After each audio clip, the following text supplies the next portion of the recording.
Hello everyone, I welcome you all in Vision Law. Today I will start a new topic, history and background of artificial intelligence. हम artificial intelligence की history देखने की कोशिश करेंगे कि artificial intelligence की जो जर्नी है कैसे स्टार्ट हुई, कहाँ से इसकी स्टार्टिंग होती है, क्या क्या इसने स्टेप देखे, हम उसकी बात करते हैं। तो सबसे पहले हम देखते हैं कि आर्टिफिशियल इंटेलिजेंस की स्टार्टिंग होती है in world war 2। World war 2 में जर्मन कम्युनिकेशन को ब्रेक करने के लिए रिक्वायरमेंट थी एक ह्यूमन कंप्यूटर की। तो यहाँ से हमारा सबसे पहले कंसेप्ट आता है आर्टिफिशियल इंटेलिजेंस का कि कोई मशीन ह्यूमन का काम कर सकती है या जो ह्यूमन को जो रिक्वायरमेंट है उसके अकॉर्डिंग काम कर सकती है मशीन। यहाँ का कंसेप्ट आता है हमारा। इसके बाद 1943 में एक प्रपोजल आता है मॉडल ऑफ आर्टिफिशियल न्यूरॉन।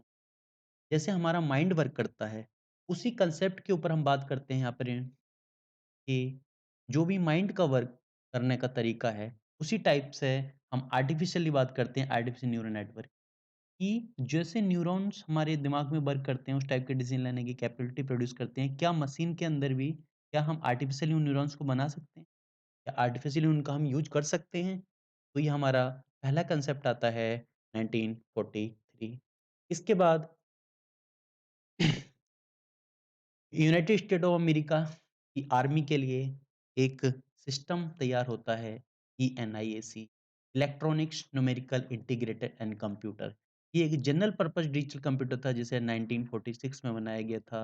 इसको रिप्लेस किया था इसको रिप्लेस की इसका रिप्लेसमेंट के लिए यूज किया था इलेक्ट्रो मैकेनिकल मशीन का रिप्लेसमेंट के लिए इसे का यूज किया था।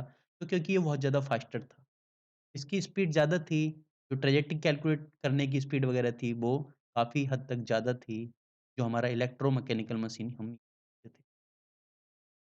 ये कैलकुलेट करता था 30 सेकंड और जो उसी काम को ह्यूमन यूज़ करता था 20 आवर्स में। तो अप्रॉक्सिमेट एक ENIC सिस्टम ने काफ़ी ह्यूमन को रिप्लेस कर दिया।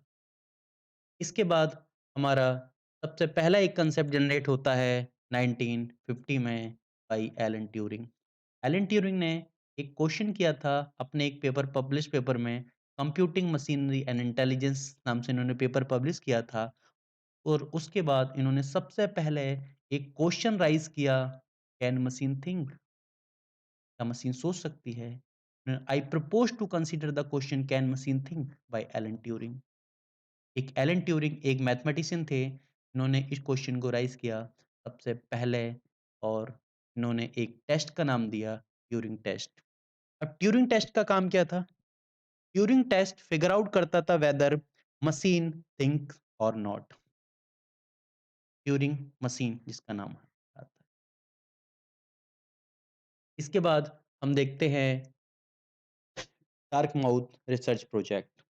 डार्क माउथ रिसर्च प्रोजेक्ट यहाँ पर in leadership of John McCarthy की लीडरशिप में कुछ मैथमेटिशियन, कुछ रिसर्चर इकट्ठा होते हैं और वो ये प्रपोज़ल देते हैं कि आर्टिफ़िशियल इंटेलिजेंस के लिए उनकी रिसर्च के बारे में यहाँ पर प्रपोज़ किया जाता है कि 10% इस स्टडी में इंक्लूड होंगे और 2 मंथ में इस चीज़ का रिज़ल्ट देना है, ठीक है? ये हमारा आता है डार्क माउथ कॉलेज हैनोवर, 31 अगस्त 1955। और इसी के बाद हमारा रिज़ल्ट आता है कि आर्टिफ़िशियल इंटेलिजेंस टर्म पहली बार कॉइन किया जाता है, पहली बार। आर्टिफ़िशियल इंटेलिजेंस एक एकेडमिक टॉपिक, एकेडमिक फ़ील्ड की तरह यहाँ पे सबसे पहले दिखाई देता है, सबसे पहले रखा जाता है दुनिया के सामने। Artificial intelligence is a new term और इस पर रिसर्च स्टार्ट होती है।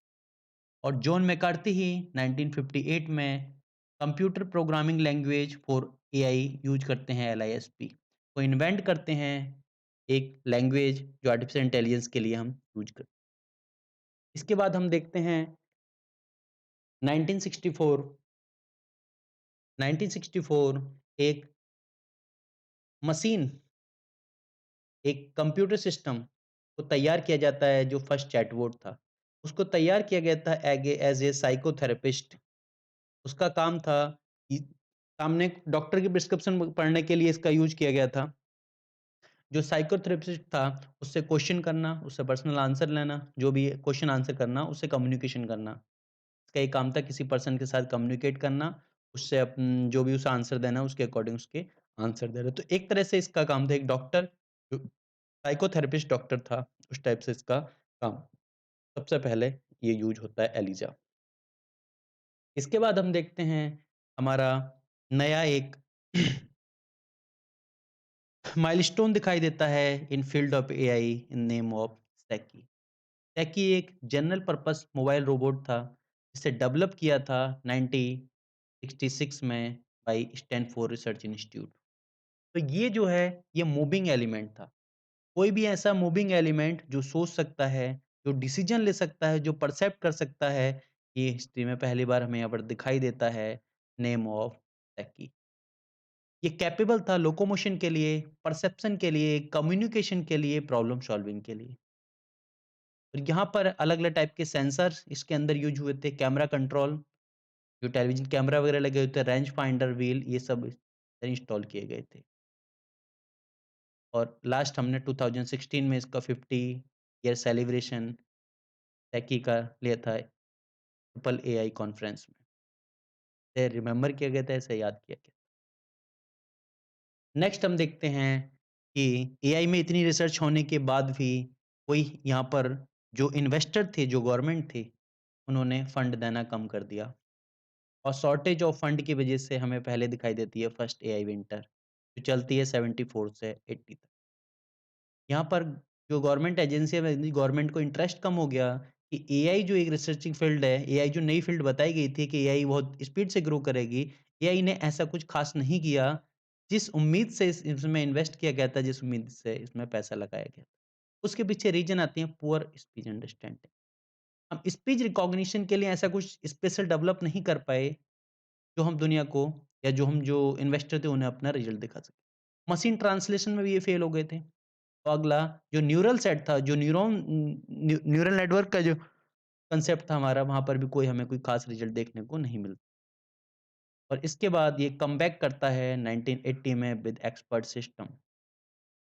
एक्सपर्ट सिस्टम जो प्रोग्राम था डिसीजन मेकिंग एबिलिटी के लिए ऑफ ह्यूमन एक्सपर्ट। इसके बाद भी रिसर्चर का कोई ज़्यादा इसमें फ़ोकस नहीं गया because of shortage of fund. और इसी वजह से हमारी सेकंड एआई विंटर हम देखते हैं, यहाँ पर भी हाई कॉस्ट की वजह से कि जितना इसका आउटपुट था उसके कंपेयर में इसमें जितना इनपुट था, जिसमें इसमें पैसा डाला गया था वो बहुत ज़्यादा अमाउंट में था। वैसे कोई ख़ास इंटरेस्ट हमारा इसमें दिखाई नहीं दिया। इसके बाद सबसे बड़ा यहाँ पर हमें एक मील का पत्थर साबित होने वाला जो इवेंट था, वो था इन 1997 name of deep blue. Deep blue पहला था जो एक ह्यूमन की तरह सोच सकता था, ह्यूमन थिंकिंग। जो ह्यूमन थिंकिंग को डेवलप किया था और उसने एक ह्यूमन को जो एक वर्ल्ड चेस चैंपियन था रसिया का गैरी कैस्पारोव, इसको हराया था। चेस चैंपियन गैरी कैस्पारोव को डीप ब्लू जो आईबीएम का एक कंप्यूटर था, आईबीएम का एक आर्टिफिशियल इंटेलिजेंस सिस्टम था, उसने रसिया के गैरी कैस्पारोव को हराया था। और ये यहाँ पर दिखाई देता है हमारी first milestone in the history of artificial intelligence. After 1989 deep blue हमारा तैयार, डीप ब्लू को इस काम में लगाया गया चेस के लिए। लेकिन 1996 में इसका मैच होता है, एक तरफ हमारा डीप ब्लू था और दूसरी तरफ गैरी कैस्परोव। और हमारे यहाँ पर हम देखते हैं कि गैरी कैस्परोव हमारे 4 मैच जीत जाते हैं और डीप ब्लू 2 मैच जीत पाता है। लेकिन यहाँ पर इन्होंने इसे टक्कर दी और उसके बाद फाइनली 97 में जो गैरी कैस्परोव था, वर्ल्ड चेस चैंपियन, और डीप ब्लू, इनके बीच में दोबारा फिर फाइट होती है और डीप ब्लू 3 मैच जीत जाता है और गैरी कैस्परोव 2 मैच जीत जाते हो, 1 मैच हमारा ड्रॉ हो जाता है।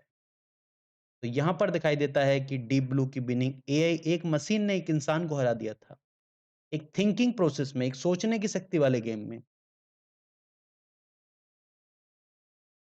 तो यहाँ पर पहला कंप्यूटर जिसने वर्ल्ड चेस चैंपियन को बीट किया था और इसके बाद में हमारा एक कंसेप्ट दिखाई देने लगा, क्या मशीन इंसान को हरा सकती है?